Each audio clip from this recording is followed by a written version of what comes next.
procrastination, my research topic. It truly is something that fascinates me. See what I did there? Fascinating research project. It fascinates me. Yeah.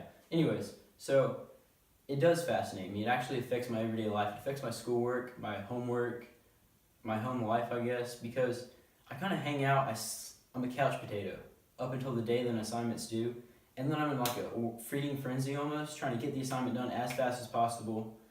And it's like every minute counts for me, and that makes me feel kind of guilty because it's kind of ironic in the sense that now that it actually matters, I have to use every single minute after I've wasted hundreds of minutes throughout the weeks beforehand. But procrastination itself is actually when someone has an inability to complete a goal on a deadline. So it's not just that. Procrastination actually has an etymology where there's this Latin verb, procrastinare, which physically means to put off until tomorrow. And then you also have the Greek term akrissa. I'm going to put it up here. And that means self-harm. So now you have procrastination meaning self-harm, and you have it meaning to put off until tomorrow. Put those together and you get procrastination. Okay, so when I was researching, I came across a big question. That question was, why do we procrastinate?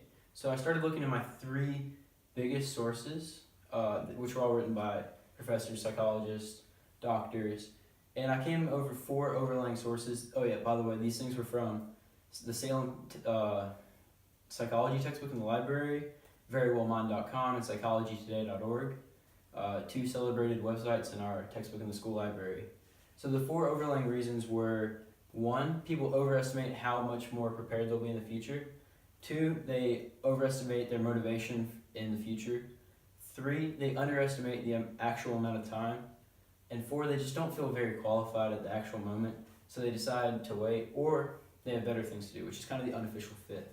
So now that I did that, I was wondering, why is it that people make excuses, decide not to do it, that sort of thing? So I came up with a couple reasons that I found, and then I found some online as well. Most of them were about the same. It's kind of common sense. They don't know what needs to be done. They don't feel like doing it. They forget.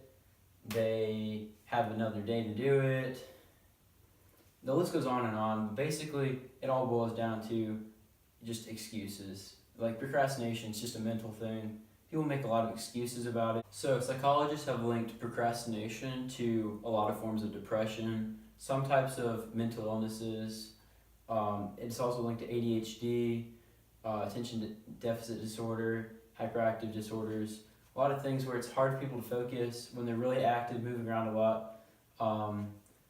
But it's mainly linked to depression because people that procrastinate, they often procrastinate because they don't understand content, or they don't feel motivated enough to do it, or sometimes they just don't feel like they're good enough to do it. And so when you're not feeling good about yourself, when you're not doing content, when you're intentionally stopping yourself from doing things that you need to do or should be doing, I mean, you're depressing yourself. That's like basics of depression. You don't want to, I don't know, so don't quote me on that. But people that procrastinate usually are more about social esteem, which is what other people think about them. They care more about going out and doing stuff, talking to more people. They want to do other things. They need other people to kind of fill their glass, so to speak. Whereas people that don't procrastinate, it's not that they're more reserved, but they're more whole on their own. They're able to find enjoyment with themselves. When they look at themselves, they don't feel guilty. They don't regret most things anyways. They feel whole, I guess. So most people that don't procrastinate are going to have more self-esteem than people that procrastinate. They're going to have more social esteem. Present bias. Present bias is kind of an issue with procrastination. It's the human brain's tendency to view their future self as someone other than themselves. It's more like they view their future self of tomorrow as a complete stranger. And so when people procrastinate, they use present bias as kind of an excuse. They lift the weight off of their shoulders and they give it to their future selves or their strangers, because they're giving away their problems to their future self. So now that they no longer have problems, they're able to procrastinate. Some people feel guilty from this, but for the most part, it's, like I said, short-term enjoyment over long-term work. So procrastination could be considered a cycle, it could be considered an issue. I consider it a habit that becomes a reality. Procrastination is something that if you do it more and more again, it's easy to make it your reality, to make it something you do every single day. So what's the easiest way to enforce a new law or new rules? You give rewards. So the thing with procrastination is you're basically exchanging your short term for your long term. So I'm long term messing myself up by waiting to do something, by procrastinating, but it's okay with myself because in the short term I'm rewarding myself with some bliss, almost gleeful pleasure that I'm now escaping work in the short terms. As humans, we're always going to put our short term, easiest effort over long term success. Look at mechanical advantage, the wheel. We're putting short term effort, not doing as much, over long term success. So the next question is, how do I beat that? How am I supposed to stop procrastinating? And the answer is, you just have to do it. So I brought this. It's my clock. I pulled it off my wall, by the way. So the biggest thing about procrastination is managing your time management. Get it? Time management. So if you look at this, I don't know if you can see the hands, but you see how there's this big segment here? It's kind of like a pie chart. That's what I'm using it for. So you have your pie chart here, which is all the amount of time that you enjoy yourself, right? And this is all the time that you actually do work. So what if you were to take this hand right here and pull it back to about here? This is what people that procrastinate should have their long-term goal to be. Play equaling work, okay? Because normally, as of today, it looks like this. And this is a problem because there's a whole lot of play and not a lot of work. So there's this technique called the Pomodoro technique, which is essentially where you time yourself. So you pull out your timer, you're gonna work for 25 minutes as hard as you possibly can. And then when that 25 minutes is up, you're gonna take a 5-minute break.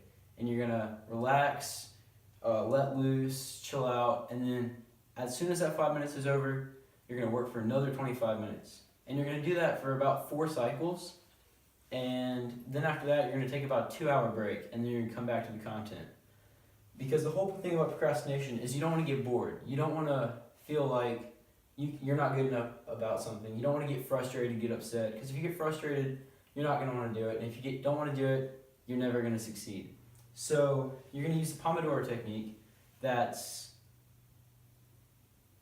timing yourself, getting a good job done, that sort of thing. That way, eventually, over time, you may get to here, play to work ratio, about 3 to 1, and then it might be this, and then it might be this. And this is the end goal, guys. This is the end goal. You want to be able to balance your time, work before play, but it's even better if your play is your work and your work is your play. Because that is how you beat procrastination. You make your work your play and your play your work. You're going to balance your time, you're going to enjoy what you do. You're not going to have too much fun because then you're not going to get work done. But you can't get work done if you don't have a little fun.